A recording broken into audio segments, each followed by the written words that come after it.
Finals. Here it is. The Fall Skirmish here at TwitchCon kicks off. Can we make some noise if you're here in San Jose? Oh yeah, baby.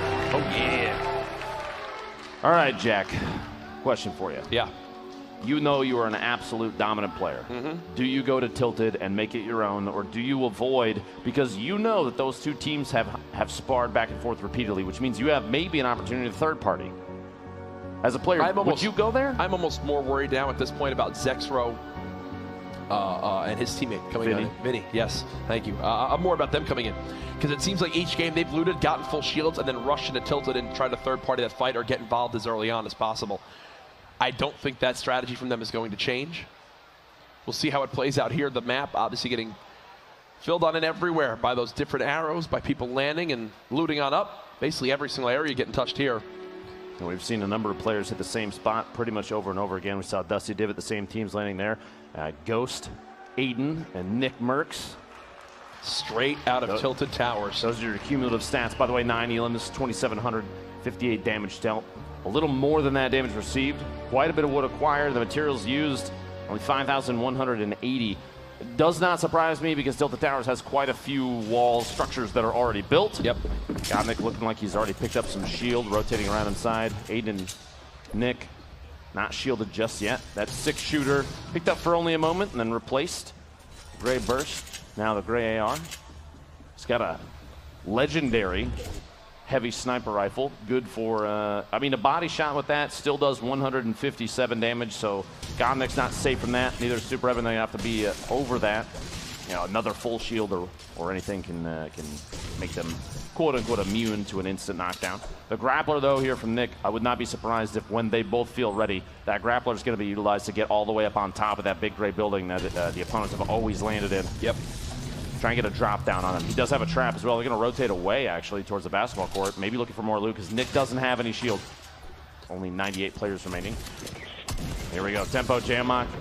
Jamok knocked down, which means Tempo's in a position. He's got to clutch up here. 1v2, and there's rocks down below, and still shield on that target. 18 and 42. Still shield on the target. He's sitting on 26, a quick bandage, but he's not going to have time. His opponent's going for an aggressive push from above. Makes a ton of sense. You want to catch this opponent off guard. And there it is. Tempo goes down. Razru and Bog stay alive and pick up 2 eliminations. I do have to give a shout out to Tempo, though.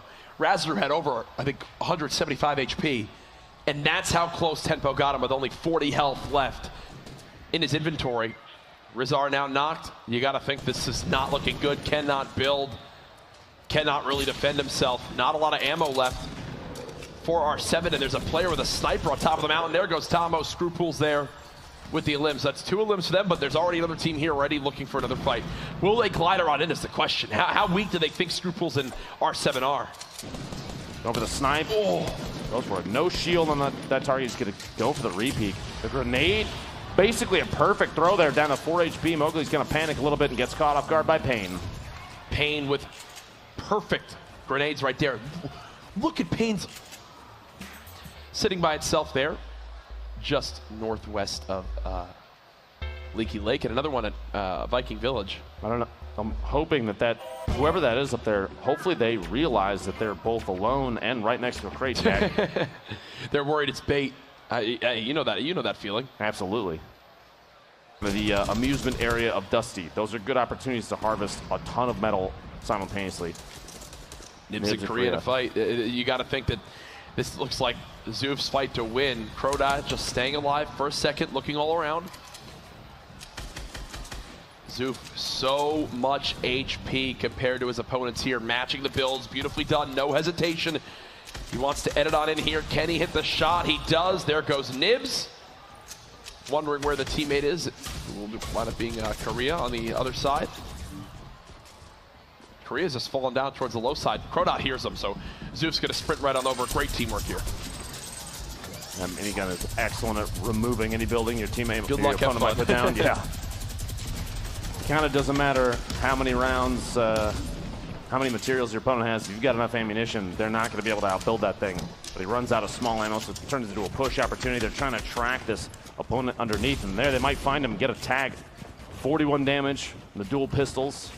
This thing shred through materials. Wouldn't surprise me. He's going to go for the push through, and he does get Korea caught inside his own box there. There it goes. A trap. He had to have heard that. 9 grenades still left for Zexro. He might have just spotted Funk through that doorway. Yeah, I think he did. Oh, the trap there. Grenades coming out for Funk, probably trying to back out at this point. Nope. Down to the bottom, the edit there. You think the end's got to be near here for Nate Hill. Nice little grenade use. But there it is. They actually landed on top of himself. And there he goes. It was one of those things where it was almost like misery loves company, I think. It's an interesting swap, too. I mean, that almost is it could be based on placement on the leaderboard, as best we can. Let's take a quick look back. Nibs, Zoof, we were watching this fight earlier. Zoof got the knockdown there on Nibs. He finishes with the bludgeon. Match the caliber of these top mouse and keyboard players. And there's the Make It Rain bonus on the side of your screen. It's right now tied between Caliber, Nolan, and Aydan and Nickmercs. Remember, if it is tied, it will roll on over to the next game. Continue on through. Both players now at max shields. They've got 2 just below him. That's perfect tilt and Diggy. And Aydan's just going to reset with this launch pad for the moment. The majority of this building he's on top of right now, the outside surfaces look like they've been replaced already, and Aydan and Nick might actually own it. We'll have to see as they move into here. Nick's looking, stink grenades. He gets a tag. You could hear the audio cue there, which means he knows there's somebody in the bottom of this. He's going to try and go inside. He doesn't own the surfaces. He had to knock him out. There's that. Oh my gosh, the laser from the side as the sandwich happens. You got to watch out just potentially if there's a trap in there. Got to be careful, but Nick pushing inside. Maybe misses. He didn't realize that his AR isn't reloaded. He has the double barrel, gets the knock on perfect tilt. The trap, though, he's got to be very careful. He's going to hug that corner so it doesn't go off. Gets that Elim. Diggy is still alive somewhere in here. That's got him. That's at least 3 limbs now for Nickmercs and Aydan. That's another point for this duo. The crowd behind us cheering for this duo. They're making sure they hold on to this. Nick has his eyes on Diggy. He's going to try and push up. I wouldn't be surprised if there wasn't maybe some drop down from underneath. Oh, surface replace. He's got to hear him. There's one thing you know about there playing it with is, Nickmercs. the shot on Diggy, and he gets another Elim. There's one thing you know about playing with Nickmercs. It's this man gets the double barrel, and now on the right side of your screen, look at the Make It Rain bonus. They've got the lead right now as time's ticking down. Here's some earlier on. Lands right on 1. This Villix didn't even react. Basically makes Villix eat that double barrel. Meanwhile, Aydan, this is still earlier, sneaks inside the box and gets Giganza, catches him off guard on the inside. That's 4 Elims total this game, all 4 of them in the Make It Rain bonus. And inside this box, Nickmercs with the number of traps gets a knock on Cease. This could be number 5 and gets it. Elevate goes down to the trap as well. Ladies and gentlemen, they're coming to life. Absolutely dominating this game. 58 players left. 6 Elims. They're 1 away from 3 points based on Elims away. And I got to say, Jack, I think this Make It Rain bonus is in the bag for them. 24 seconds left. These 2 boys are about They're not done yet. They're pushing up top. Aydan's got more players above him. The comms between these 2 we were watching earlier, you can see Nick huge build battle right now. It's Morgausi and Saint versus Nickmercs and Aydan. Nick and Aydan trailing, getting some damage done. If they get these 2, they're in big bonus territory. Aydan matching this. Look at what he's doing right. Absolutely stunning. He's got the high ground for the moment. The shot comes in. Are you kidding me? By Saint. Nick fighting out. There's the other, and Nick's on his feet, folks. It's big bonus as the duo has made this arena erupt. Look at Nickmercs' materials at this point as well. He's sitting on over 2,500. The share with Aydan's got to be coming up here in a second. They take a moment to recoup from this. And Jack, these boys just showed up big. And they are not done yet. Tilted Towers, it's theirs. Build battles, it's theirs. And they are hungry for more. Already a 4-point game for Nickmercs and Aydan. And they've got the high ground, they've got the health and mats to do it. This could be how they rise back up the ranks. We mentioned how they needed to come back, and there it is. I mean, they've got double the amount of kills. Elims a second. Nick is just firing on down. Every other elim they get from here is big bonus. Every elim is another point. They know this. They know how key this is right now. Jack, 50 players left at this point Yeah, a little bit of a heart attack there, I think, for everybody. As Nick drops down just a little bit. This man doesn't stop. They're not even together anymore. Aggressive push. He doesn't even care. Aydan see what they've been doing this entire time, but it might cost him. We've seen this before, though. Happened in previous match. A little bit too aggressive. Yes. Aydan's gonna, at this point, most likely slow down just a second. Catch his breath. You have to realize he's got to push when his teammate is available. Now's the time to take advantage of this. Nick, they both know that. He's right on the edge of the zone. He's got to move on in. There you go. Still doing it. It's all materials. Aydan needs material backup from Nick. Nick's sitting on quite a bit here, so material share is going to be. He's also got shields for him, but this is the downside of them being so split, you know? Aydan's just got to get. Aydan needs to get lost for a second here in all these builds, and he couldn't be further from the next zone. That's another big worry now, too. These hand grenades might come in key. He's just going to huck some grenades as high as he can. I think he's trying to drop them in on a structure from above, and he's doing so actually really well against the knock on Ghoul. The heavy snipe swaps. Here it comes. He's going for another pair as he pushes in. Gets the Elim on Ghoul. There's one left from that duo. Still alive. 65, and there was a rift just in front of him. He's going to go in for it. No way. Can he make it in time? No. He can't. He's got to rotate with the Storm Jack, and he's got to stay ahead of it. He's got tons of players in front of him. He might actually get this one as well. No! He gets shot in the back. Nick is still in this, though. Nick can fire from above. He's got tags on one. He's got eyes on another, but Nick's got to move. He still has a ton of materials and shield. Nick now, though, he's in the fray with everybody else and no longer can just aim down on others. He's getting tagged by this zone down to 33 HP, down to 25 HP, down to 17 HP, down to 9 HP. And that's 9 eliminations total for this duo, though, Jack. Brilliant 5 game from them. The crowd going absolutely wild for the show those two just put on.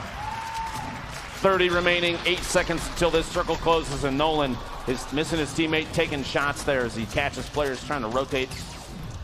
This storm, next one's going to be punishing. 50 seconds, and it's already moving. The far south. Everybody's going to have to relocate, and you're going to want to pay attention to your feet quite a bit. Tendons didn't stick a landing in the middle of that, and this spread, top to bottom, we have a pair all the way at the top. But Carlos and the Generals, they're starting to drop down, and they may have just caught the team from Hero off guard. No, General actually got knocked by a fall, 29 meters. He missed deploying the glider on the way in. Bog looking for an Elim here on the outside. Maybe a player very low. Looks for the Elim. 34 shield tag. It gets shot from the back as he's trying to rotate in. His teammate Raz might not be able to save him. The circle's still rotating a player directly above him. A heal. This seemingly in the open. How is this man not getting spotted? He's just got to go for it. He's just got to go for it at this point. As Raz is just sneaking on up. So little health. Might actually be someone inside the box who's immediate right back there. 39 HP. He's got an opportunity here just to heal up. Cloaksy's still in this thing. Looks like Tfue may have been eliminated earlier. But Cloaksy's got 4 limbs. And as I think that's the 5th. That's 5th. Cloaksy now at 5 limbs. Cloaksy has been putting out a show already. I'm telling you, he's the MVP. He is the MVP so far today, absolutely. Oh, and an awkward fight. Didn't land the trap. He's getting ripped up from everywhere, though. He's the target of multiple players at the moment. He's just going to reset with the glider. Scoots out in the storm just barely, landing right next to this tree, kind of hiding himself in the structure. Blood and Raz both looking for a med kit. A shot through and Raz goes down. Only a handful of players left alive here. 11. Geber solo has 2 med kits, a mini, 2 campfires, which means this heal off might be his if nobody else sees him. Marksman checks out early. Nolan only bandages. We've got rockets coming. Base Soldier secures an elimination on the Mentos. Kayun gets knocked by a rocket. And was that Geber who had all that healing? It is indeed. Because he just got eliminated. He just got eliminated. Cloaksy's still alive. The shot he shot up close. Are you kidding me? Base Soldier with a rocket. 5 players left. 6 Elims there on Cloak as Sean's still alive from Ghost. Going for a play against... 2 versus absolutely 1. Annihilated on the way up. Here's the end of the game. They're dropping 40 falls. He falls down, and they don't know where the final player is. He must be sitting out in the storm healing. Oh, there it is. My gosh! Yeah! Ronan wins it! Just barely staying alive, hugging the center of that circle. But Maz and Bog both took home 6 Elims that game. Cloak with 6 to his own name. But 5 teams had 5 or more limbs that game. But I think the elimination story in that one, Nickmercs and Aydan, but these gentlemen from Hero taking home the victory royale. Brilliant, brilliant stuff. Here it is again. Look, Blood trying to out-heal the zone. Hero just way sticking with the outside moving zone. And they had a couple more seconds to go, but there it is. Ladies and gentlemen, 5 games through as we continue to push along to figure out who will be our Fortnite Fall Skirmish grand champions. Man, I'll tell you right now, what an incredible moment that was watching Nickmercs at the end there. Remember, this is the match 5 results. This is just from this game alone. Nickmercs and Aydan at the top at 5 points. But the big thing to take note of in that 4th spot, Cloakzy and Tifu with 3. They'll build more on that lead that they had. And I don't see Nate Hill and Funkbomb on there, the team in 2nd. So you got to think their lead right back up there yet again, strong as ever with only 1 game left. They're intelligent players, though, as are, everybody else playing this, everyone that's involved in this. They all know what they're doing. So you're going to see people start to make plays, decisions based on their current potential placement, which you see on your screen, and what we saw before is your 13 through 25. There will be changes to play styles. Yeah. You mentioned Nate Hill and Funkbomb. We've seen them put on a show before. They've been a duo for a very long time. There has to be